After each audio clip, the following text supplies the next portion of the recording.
So now we just mentioned, Rabbi Landis, the first Aliyah, and Jewish history divides the Aliyot, first, second, third, fourth, fifth. I'm not sure what we're up to now.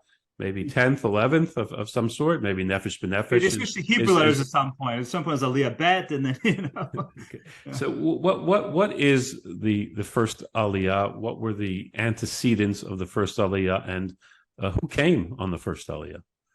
Yeah, so that's a great question, and like with many things, it's not like we assume with hindsight that it was like some group got together and said, okay, we're the first Aliyah, let's go, and then like 5 years later, it's okay, we're the second Aliyah. It's more sort of after the fact that historians have gone back and give these identities. It's like Lahavdil when we try and look at the Crusades, of which there are like 10. We know when the first Crusade started, and we have a good idea of the second and third, but it's like after that, like what was the fourth, what was the fifth?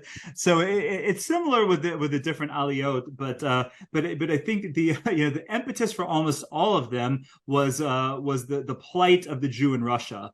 If we would look at one of the those of us who are in the Sheretz Plata living in the post-Holocaust world, we think about the Nazis being the epitome of anti-Semitism and the epitome of Jewish hate in the 20th century and in sort of the modern era. But if the Romanovs before them had the ingenuity and the technology and the organizational ability of the Nazis, they would have slaughtered far more than 6 million. I mean, I think that's safe to say. There's no more anti-Semitic, Jew-hating empire, body, family, whatever you want to refer to them as in the history of the world as the Tsarist Russia, as the Romanov dynasty, and that's really the impetus for almost all the aliyot that took place at least before World War II, and that's what we see, that every time there was a rise in the pogroms in Tsarist Russia, that was the beginning of the movement of Jews to get out of Russia, and now the majority of those Jews go to America. Let's just get it clear. The first through, we'll say, fifth Aliyah is or the first through fourth Aliyah, I think, is really hand in hand with the Jews just running away from Russia, and 2.5 million of those Jews go to America. So when we look at the roughly 35,000 that go to Israel, that is a drop in the bucket compared to the during the same time period, the 2.5 million that go to America. But because that's really one sense is the impetus is just getting out of Tsarist Russia, and that's what Jews tried to do from 1880 to 1920, when by 1920 America shuts off the spigot of immigration, and the British, when they take control of Israel, they'll have sort of their two-faced approach to the Jewish community, both welcoming and shutting off immigration at the same time. But what drives the 35,000 that choose to go to Israel as opposed to America is I believe is really the Hovevei Tzion movement. Now when we talk about Hovevei Tzion as a movement, it wasn't really one movement. There were many different groups that affiliated themselves with what we now call Hovevei Tzion. But it was really taking the messianic ideal, the idea that the Jews will one day return to Eretz Yisrael, or return to the land of Israel, and that was the motivation, both from sometimes from a religious perspective and sometimes from a secular perspective. But that was really what the drive was, and the Hovevei Tzion movements throughout Europe would they had a lot of different activities. One was to help Jews to try and immigrate to Israel. One was to raise money for the Jews in Israel. One was to help the Jews in Israel to become self-sufficient.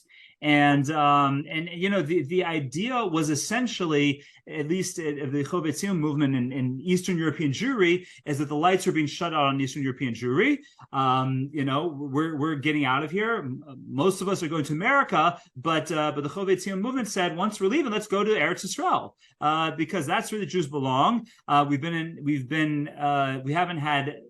We haven't had sovereignty over the land of Israel now in a very long time. Let's go back. Let's sort of force Hashem's hand and let's do it. And to that end, there were many spiritual leaders of this movement. There was Ritzvi Hirsch Kalisher. There was the Netziv, Rabbi Yehuda Berlin joined the movement. Rabbi Shmuel Moliver. These were a lot of the Jewish spiritual leaders of this movement, and many secular leaders as well. one of the important figures I think to talk about when we talk about the first Aliyah and the Hovevei movement was Baron Edmund de Rothschild. There's a phrase that is still, I don't know how much amongst the younger generation say, but definitely my generation or our generation in Israel, and definitely our parents' generation for those who lived in Israel. There's a phrase that they would regularly say is al cheshbon de baron, which means let the baron pay for it, because that's really what financed the first Aliyah is Baron Edmund de Rothschild of the illustrious Rothschild family, and he in many ways single-handedly supported this movement of Jews to go back to Israel. Again, it was roughly 35,000. Began after the wave of pogroms in 1881 to 1882, and it was the beginning of what we call the new Yishuv.